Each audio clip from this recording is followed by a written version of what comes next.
പ്രതിപക്ഷത്തിരിക്കുമ്പോൾ PMC വിഷയത്തിൽ സർക്കാരിനെയും CPM-നെയും കടന്നാക്രമിച്ച പാർട്ടിയാണ് മുസ്ലിം ലീഗ്. സംഘപരിവാർ അജണ്ട പാഠ്യപദ്ധതിയിലൂടെ കേരളത്തിലേക്ക് ഒളിച്ചു കടത്താനുള്ള പദ്ധതി എന്നായിരുന്നു പ്രധാന വിമർശനം. തെരുവുകളിലും MSF-ഉം യൂത്ത് ലീഗുമെല്ലാം വലിയ പ്രതിഷേധമുയർത്തുകയും ചെയ്തു. എന്നാൽ ലീഗ് തന്നെ വിദ്യാഭ്യാസ വകുപ്പ് കൈകാര്യം ചെയ്യുമ്പോഴാണ് PMC പദ്ധതി തുടരാനുള്ള തീരുമാനമുണ്ടാകുന്നത്. രാഷ്ട്രീയമായി ലീഗിനെ അത് വലിയ സമ്മർദ്ദത്തിലാക്കുകയാണ്. മുസ്ലിം ലീഗ് PK കുഞ്ഞാലിക്കുട്ടി മുൻപ് PMC പദ്ധതിയെക്കുറിച്ച് പറഞ്ഞത് നമുക്കൊന്നുകൂടി കേൾക്കാം.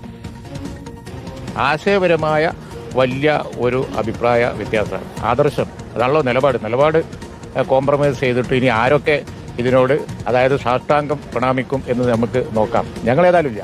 ഐഡിയോളജി കോംപ്രമൈസ് ചെയ്ത് നിൽക്കാനുള്ള കരുത്തുണ്ടാവണം. ബംഗാളിൽ മമതയും തമിഴ്നാട്ടിൽ സ്റ്റാലിനും അത് കാണിച്ചു. കേരള ഗവൺമെന്റ് അത് കാണിച്ചില്ല. വമ്പൻ ബടായികളായിരുന്നു. ഇവിടെ തൊടികൂലെന്നൊക്കെ ആയിരുന്നു. ഇത് വലിയ ഒരു വല്ലാത്ത വീഴ്ചയായിപ്പോയി. സാഷ്ടാംഗം ഒരൊറ്റ വീഴ്ച. VS രഞ്ജിത്ത് വിവരങ്ങളുമായി ചേരുകയാണ്. രഞ്ജിത്ത്, സാഷ്ടാംഗം ഒരൊറ്റ വീഴ്ച എന്നാണോ?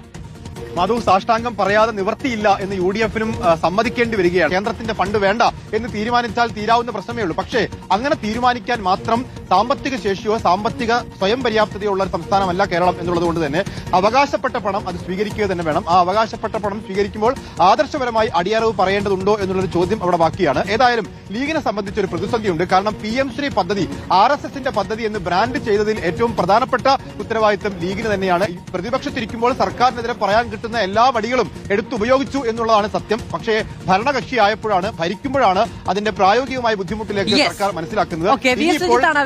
നൽകിയത് ഞാൻ PK കുഞ്ഞാലിക്കുട്ടി പറഞ്ഞ ചില വാക്കുകൾ കൂടി കേൾക്കുകയായിരുന്നു പ്രേക്ഷകരെ. ആദർശം, ഐഡിയോളജി. പക്ഷേ അധികാരം എന്നൊരു വാക്ക് അപ്പുറത്തുണ്ട്. അത് ഉണ്ടാകാത്ത സമയത്ത് ആദർശം, ഐഡിയോളജി എന്നൊക്കെ പറയാം. അധികാരം വരുമ്പോൾ നേരത്തെ VS രഞ്ജിത്ത് ചൂണ്ടിക്കാണിച്ചതുപോലെ ചില സമ്മർദ്ദങ്ങൾ ഉണ്ടാകും. അവിടെ സാഷ്ടാംഗം വീഴുമോ എന്നുള്ളത് നമുക്ക് കണ്ടറിയുകയും